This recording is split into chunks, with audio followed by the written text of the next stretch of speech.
Bom dia, alunos do Polo Centro de Excelência em Bovinocultura de Corte, do curso de Fruticultura, né? Sejam muito bem-vindos. Meu nome é Fábio, eu sou o tutor mediador presencial de vocês na disciplina Ambientação e Educação à Distância. Bom, a gente já conversou sábado passado pelo chat, né? Então, acho que muitos de vocês já me conhecem, né? O chat que aconteceu no sábado de manhã. Tá, nós vamos falar um pouquinho de ambientação em EAD, em educação à distância, né? O que é educação à distância, né? Educação onde nós temos aí alunos e instituições e professores, né, em tempos diferentes e em lugares diferentes. A gente vai falar um pouquinho mais disso lá na frente, mas antes eu vou falar um pouquinho de mim com vocês, né? Eu sou instrutor do Senar, dos cursos técnicos, tá? Então, tanto do técnico em agronegócio, quanto do técnico em agropecuária e também do técnico de fruticultura, né? Que são vocês aqui, que é a primeira turma, né? Uma coisa fantástica isso, é uma oportunidade não só para vocês, mas para todo o nosso estado, para o Mato Grosso do Sul, porque é um setor, né, em amplo crescimento, é um setor que tem um potencial de mercado muito grande. Então, a gente vai falar um pouquinho mais disso. Mas assim, eu trabalho no Senar já desde 2018, mas atuo com educação à distância desde 2010. Então, faz muito tempo, né? A gente vai falar um pouquinho também sobre a fruticultura, a gente vai falar sobre o potencial do nosso estado, e no final desse vídeo tem uma atividade reflexiva que vocês vão postar no fórum de atividade reflexiva. Isso tem que ficar bastante claro, tá? Tem um fórum específico para essa atividade. É uma atividade que vocês farão uma pesquisa e fazendo essas pesquisas vocês vão responder, né, alguns dados sobre o setor de fruticultura do Mato Grosso do Sul. E aí é importante salientar que é do Mato Grosso do Sul, precisa ser do nosso estado. Bom, antes disso, vamos falar um pouquinho do Senar. O que é o Senar? Eu sei que vocês tiveram, acho que a maioria de vocês participaram da palestra, vocês viram, né, o que a Jussara disse, né? A Jussara é a nossa coordenadora pedagógica, que ela apresentou o curso para vocês, mas vamos voltar no que é o Senar, porque eu sei que às vezes gera um pouquinho de confusão. O Senar é uma entidade do terceiro setor, tá? O que é uma entidade do terceiro setor? Uma entidade do terceiro setor é uma entidade que ela presta serviços de utilidade pública, tá? Então, são serviços necessários para a sociedade, porém a origem dela é privada. Então, o Senar, ele é privado, tá? Mas a gente presta um serviço para a sociedade, que é um serviço para o agro, né? Tanto a produção quanto o negócio. Então, por isso que a gente tem o curso de agronegócio, o curso de agropecuária, vários cursos rápidos. O Senar, ele presta, né, assistência técnica e gerencial nas propriedades, ele apoia algumas iniciativas sociais, né, como saúde do homem, saúde da mulher, sempre para o meio rural. Mas o Senar não é público, o Senar é privado, né? Quem mantém o Senar? Quem mantém o Senar são os produtores rurais, tá? E o Senar, ele faz parte do Sistema S. Eu acho que a maioria daqui já ouviu falar. O Sistema S são as entidades que começam com S, né? Por exemplo, o Senar, o Senai, o Sebrae, o Sesc, o Senat, o Sescop, todas essas e várias outras que eu não citei, são entidades do Sistema S, né? O Sistema S, então, é aí o terceiro setor aqui no Brasil, né? Ele recebe esse nome de terceiro setor, porque ele é de origem privada, mas presta um serviço de interesse público-social. O Senar ele foi criado em 1991, tá? Quando o agronegócio vinha aí se expandindo, né? Hoje vocês sabem, não é novidade para ninguém, que o Brasil é o maior produtor de diversos produtos, né? E é o maior exportador de diversos produtos também, inclusive na área de fruticultura, por exemplo, na área de laranja, né? A produção de laranja, a maior produção de laranja do mundo é brasileira, né? Lembrando que laranja, por exemplo, é uma fruta que não é nativa né? Não é nativa do Brasil, isso vocês vão estudar um pouco mais na frente. É uma fruta asiática, né? Mas ela é totalmente adaptada e aclimatada e com tecnologia local para a produção no nosso solo, né? Aliás, a maior parte das plantas frutíferas que nós temos, mercadológicas, digamos assim, com potencial econômico, não são nativas, tá? Temos muitas frutíferas nativas, muitas em estado selvagem, mas principalmente aquelas domesticadas, elas são de origem não brasileira, né? São de origem de fora do Brasil, a vasta maioria, mas temos alguns exemplos também aqui brasileiros, tá? Bom, o Senar, ele faz parte de uma estrutura vinculada à FamaSul, né, que é a federação aqui do Mato Grosso do Sul, que por sua vez está ligado à CNA, que é a Confederação Nacional da Agricultura.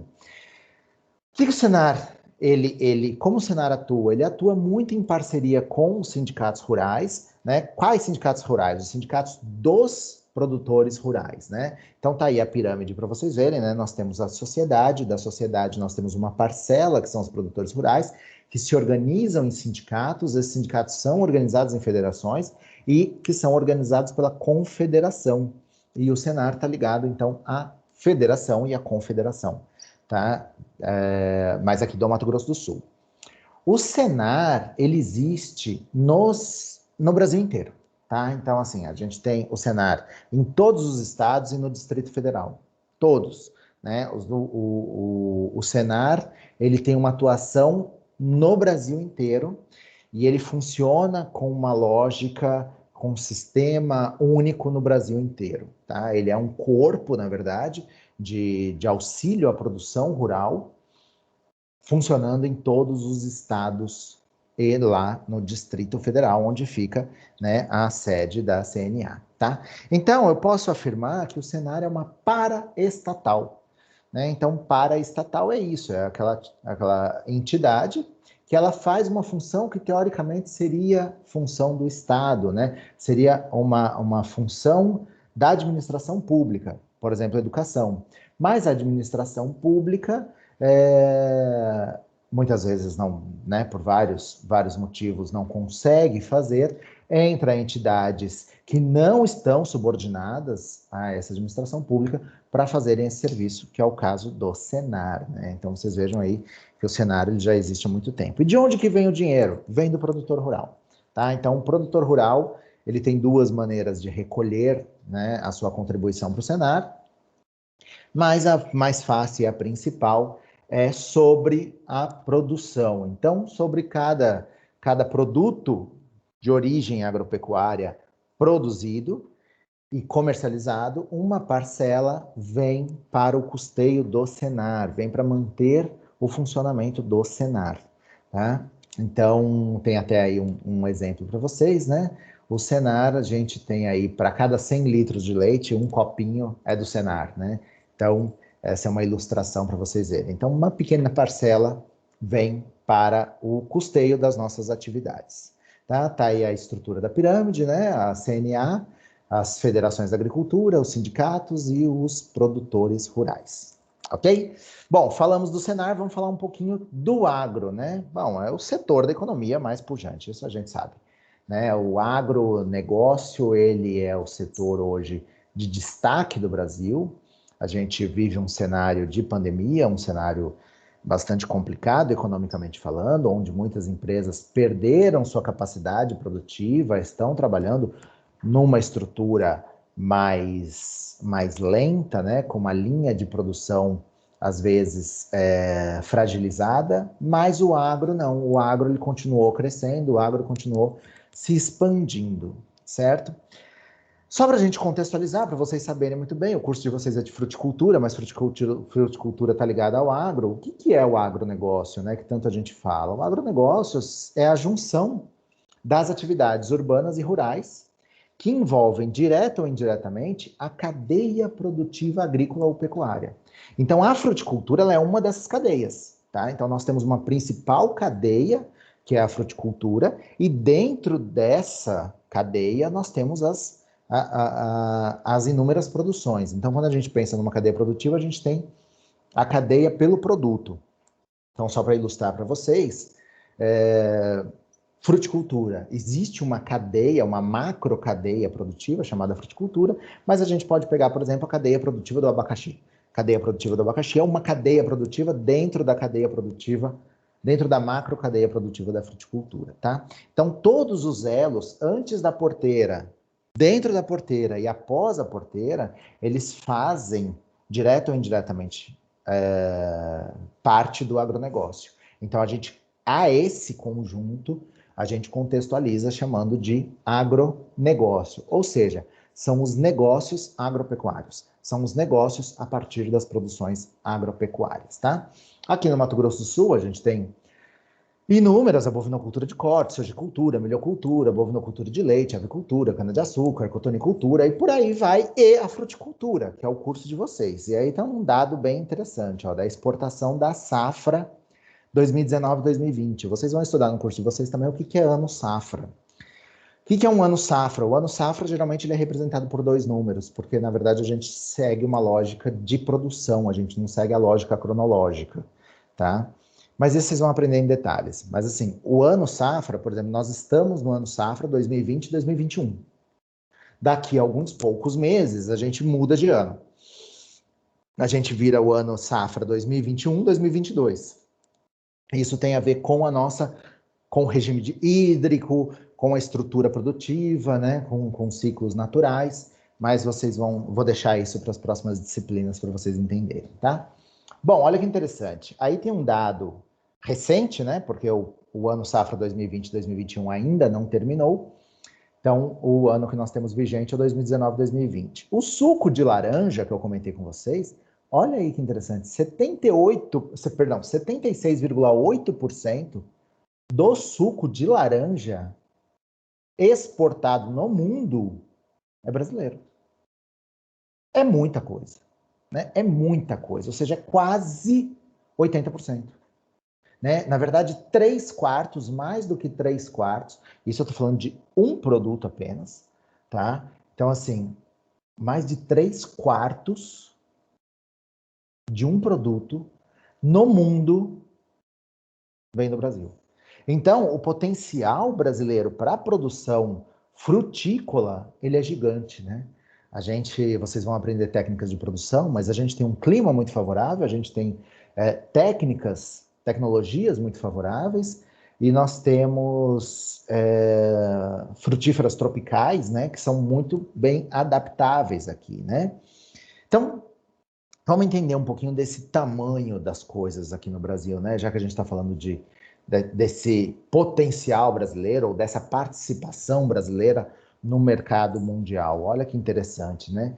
O Brasil, aí não é só fruticultura, é como um todo, né? O Brasil, em 2020, no ano passado, ele trouxe de divisas para o país 520 bilhões de reais. É muito dinheiro. O que significa isso? 43 bilhões de reais por mês. Esse é um dado compilado pelo Dr. Marcos Fava Neves. Quem quiser pesquisar, né? Ele é um grande estudioso das cadeias produtivas brasileiras, Marcos Fava Neves. Significa 60 milhões de reais por hora, tá? O que dá 1,4 bilhões de reais por dia, que é mais de 1 milhão de reais por minuto. Ou seja, o potencial brasileiro é muito grande, né? O potencial brasileiro, isso já é uma realidade, né? Então, bom, falando do curso, deixa eu só voltar aqui para a gente encerrar esse assunto, né? Então, vocês estão num caminho muito interessante. O Mato Grosso do Sul, ele é um grande player, eu vou usar esse nome, no futuro vocês vão entender melhor, né? Ele é um dos grandes produtores do Brasil, né, em diversos produtos, né? O Mato Grosso do Sul, ele figura aí na produção de soja, milho, de grãos de forma geral, e de proteína animal. Então, suínos, aves, bovinos, nós temos posição de destaque. A fruticultura no Mato Grosso do Sul, ela vem crescendo. E o nosso potencial de produção é muito grande, sobretudo nas pequenas e médias propriedades. Né? Com tecnologia, nós temos, lembrando que praticamente o Mato Grosso do Sul inteiro está sobre o aquífero Guarani, né? Então, a disponibilidade hídrica, que é um fator limitante para a produção frutícola, nós não temos esse problema, porque nós temos uma disponibilidade hídrica muito grande, apesar de ter uma sazonalidade de chuvas, né? Por exemplo, agora a gente está vivendo um período muito seco, mas mesmo assim, a gente tem uma disponibilidade hídrica, uma disponibilidade para irrigação, e essas tecnologias, elas aumentam o nosso potencial produtivo. Então, apesar de hoje a nossa cadeia produtiva não ser tão grande, a cadeia produtiva de frutícola, né, não ser tão grande, o nosso potencial é enorme. E vocês entram nessa sequência, né? Vocês entram nesse ambiente para vocês fazerem acontecer a fruticultura sul-mato-grossense. Tá? Vamos falar um pouquinho do curso, né?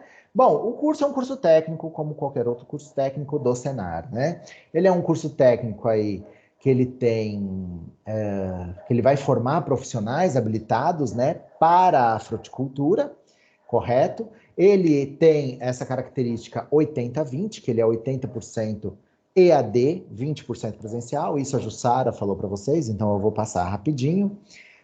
Mas é interessante a gente pensar o que é, né, essa educação à distância. Como eu falei no comecinho do vídeo, a educação à distância é quando nós temos professores e alunos e instituições em tempos e locais diferentes, tá? A educação à distância, ela se dá basicamente de duas maneiras. O que a gente chama de atividades síncronas, que é, por exemplo, o nosso chat, que a gente fez sábado, uma atividade síncrona, ou seja, tanto eu quanto vocês estamos ao mesmo tempo desenvolvendo uma atividade, e as atividades assíncronas, que é essa que nós estamos aqui hoje, né? Esse vídeo é gravado e vocês estão assistindo em outro tempo, ou seja, num tempo diferente de gravação. Isso é uma atividade assíncrona, tá? Então, o curso de vocês terão algumas atividades assíncronas e algumas atividades síncronas, tá? Tá aí para vocês entenderem bem, né? O que é síncrono e assíncrono.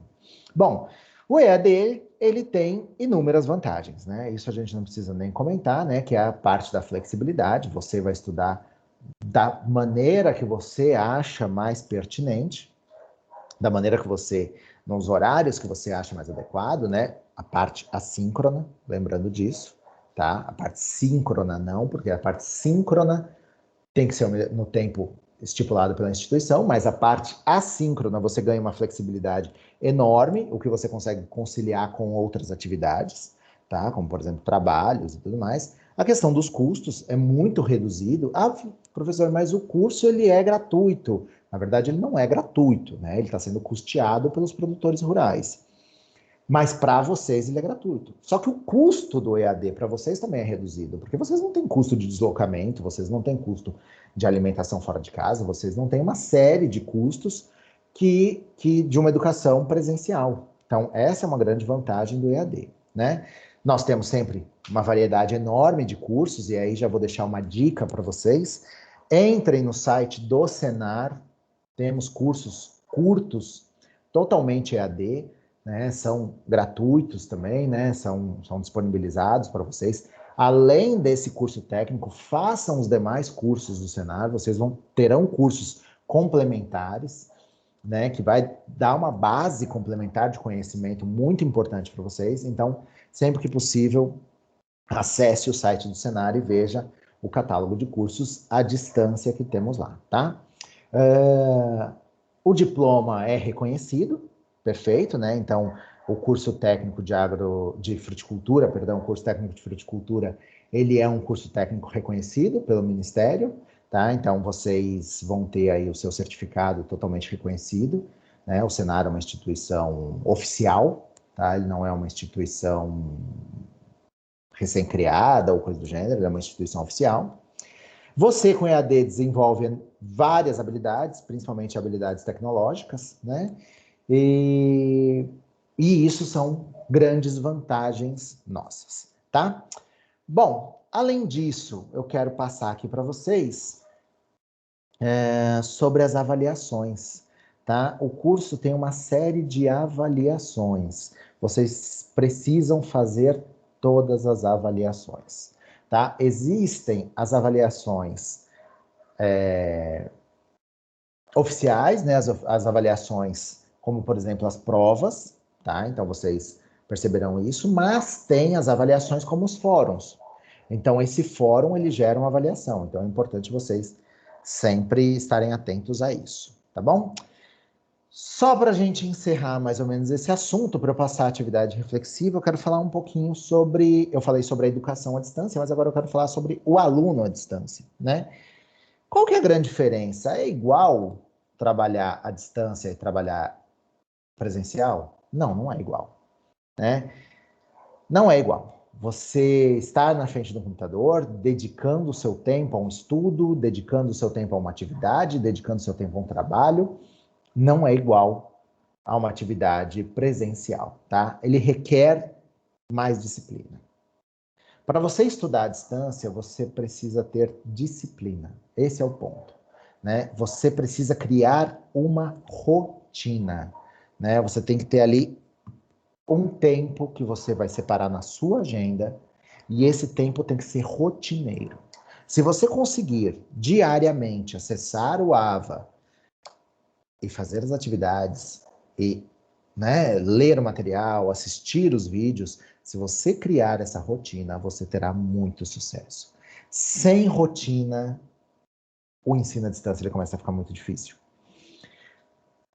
Algumas pessoas falam que estudar à distância é mais fácil que estudar presencial. Eu, particularmente, acho o oposto. Eu acho que estudar à distância, apesar de toda a atratividade que eu já passei para vocês, ele é muito difícil. E é muito difícil porque exige da gente essa disciplina, essa dedicação, esse empenho. Tá? Então, essa é uma dica que eu deixo para vocês, né? Porque vocês precisam ter um comportamento autônomo, vocês não terão um professor cobrando, vocês não terão uma instituição cobrando o tempo inteiro, né? Vocês precisam se organizar a sua agenda para que vocês consigam estudar bastante e alcançar o objetivo de vocês e o objetivo do curso, tá? Mais detalhes está lá no manual do aluno de vocês, tá? Então, quem puder dar uma olhadinha lá no manual, eu acho que vale bastante a pena. E vamos para a atividade reflexiva, tá? Qual que é a atividade reflexiva, professor? Tá aí, ó. É pesquisar dados recentes. Recentes que eu digo é de no máximo 3 anos. Por quê? Porque as dinâmicas agropecuárias são muito intensas. Tá? Então não adianta eu pesquisar uma coisa que tenha mais de 3 anos, porque já vai ser um cenário que não existe mais. Né? A gente tem uma realidade do agro como um todo brasileiro, principalmente de 2019 para cá, uma realidade que mudou muita coisa. Então não adianta pesquisar coisa antiga, tem que ser novo, tá? Novo, que eu diga no máximo 3 anos.